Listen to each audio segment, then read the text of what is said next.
Selamat siang Pak Andi, perkenalkan nama saya Samuel, saya dari kelas 11A, nomor induk siswanya atau NIS-nya adalah 1660. Pada kesempatan kali ini saya akan menjelaskan materi tentang bab 1. Kesempatan bab ini saya akan menjelaskan materi tentang arti dan makna gereja. Yang pertama, saya akan menjelaskan materi tentang umat Allah. Umat Allah adalah paguyuban orang-orang yang beriman yang telah dipilih oleh Allah. Gereja juga dapat diartikan sebagai pekerjaan Allah yang lahir justru rancangan penuh kasih yang hanya secara bertahap masuk dalam sejarah. Gereja juga memiliki nama panggilan eklesia, yaitu paguyuban orang-orang yang dipanggil dan diutus oleh Allah sendiri. Tujuan Allah menciptakan manusia adalah supaya manusia dapat saling melengkapi dan manusia dapat menjalin hubungan dengan Allah dengan baik, atau sebaliknya Allah menjalin hubungan dengan manusia, dan ketika manusia terjatuh dalam dosa, Allah pun siap dan sedia untuk membantu manusia agar tidak terjatuh dalam dosa. Seluruh kisah Allah adalah keselamatan, adalah kisah Allah yang berusaha meraih manusia untuk menawarkan mereka cintanya dan menyambuk mereka. Gereja juga mempunyai Allah atau Bapak dari segala Bapak. Gereja adalah Bapak Abraham. Gereja juga lahir dalam tindakan sebuah kasih yang paling agung, yaitu dari lambung Yesus yang ditusuk dan mengalirkan darah, simbol dari sakramen Ekaristi dan sakramen pembaptisan. Yesus ditusuk dan lambungnya itu sebagai simbol, sebagai sakramen Ekaristi dan sakramen pembaptisan. Darah kehidupan keluarga Allah sebagai gereja adalah kasih Allah yang dikalkulasikan dalam mencintai dirinya dan orang lain, semua orang tanpa membeda-bedakan. Allah menolong manusia itu baik adanya tanpa membeda-bedakan satu sekalipun dengan orang yang lainnya. Gereja adalah keluarga kita, cinta kita yang bergabung antara umat-umat manusia yang seiman. Gereja dibentuk dalam kehidupan yang nyata akan karunia Roh Kudus yang memenuhi para rasul dan membakar semangat kita untuk pergi mewartakan dan menyebarkan Injil tentang keselamatan Yesus Kristus.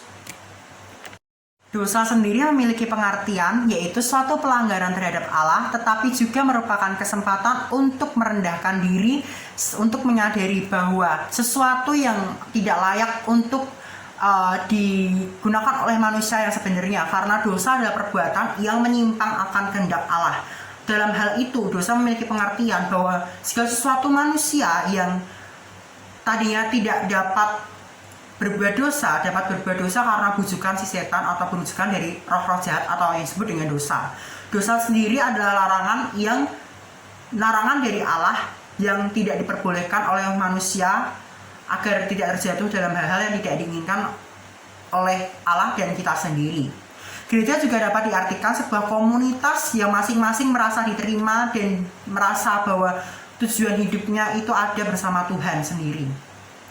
Iman juga memiliki arti sebagai salah satu karunia dan perbuatan yang menjadikan perhatian secara pribadi, tapi Allah memanggil kita untuk hidup dengan iman kita bersama-sama sebagai keluarga yang penuh harapan dan keluarga yang penuh dengan iman akan Yesus Kristus atau Allah.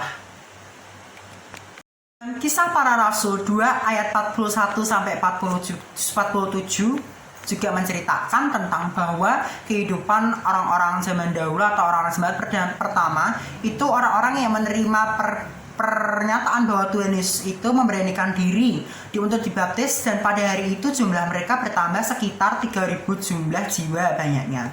Dan mereka juga bertekun dalam pengajaran Yesus Kristus serta para rasul, dan dalam persekutuan selain itu mereka juga berkumpul dan memecahkan roti bersama-sama dan memuji-muji nama Allah.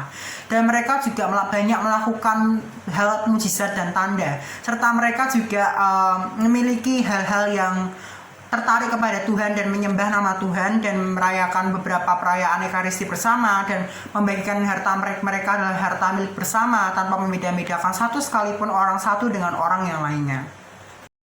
Rencana yang bermaksud umat Allah, ia tidak akan meninggalkan mereka, melainkan selalu membantu mereka supaya selamat demi Kristus penebus. Citra Allah yang tak kelihatan, yang sulung dari sebagai makhluk, itu terdapat pada Kolose 1 ayat 15. Roh Kudus juga menguduskan gereja. Roh Kudus yang diutus oleh para rasul pada hari Pentakosta untuk tiada hentinya menguduskan gereja. yang kedua, terdapat di LG Art nomor 2, semua orang yang benar sejak Adam dari Abil yang saleh, sehingga orang yang terpilih yang terakhir akan dipersatukan dalam gereja.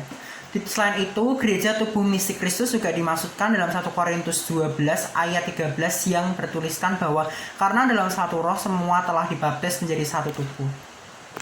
Selain itu dijelaskan juga bahwa roti adalah satu. Kita yang banyak ini merupakan satu tubuh, sebab kita semua mendapat bagian dalam roti yang satu itu terdapat pada Korintus 10 ayat 17. Gereja sebagai persekutuan yang terbuka harus menjadikan sakramen tanda keselamatan bagi dunia. Untuk itu, gereja harus bersifat eksklusif tapi bersifat inklusif atau terbuka. Gereja Katolik pernah dirinya dengan pengajaran doktrin bahwa diatur gereja tidak ada keselamatan atau ekstra efisien mulasaus. Pada sejarah gereja juga Konsili Vatikan II pada tahun abad 1962 sampai 1965 membuka pintu dialog antar agama dan kebudayaan untuk membangun dunia sesuai kehendak Tuhan. Urutan gereja juga dibedakan menjadi beberapa macam, yakni yang pertama itu seperti contohnya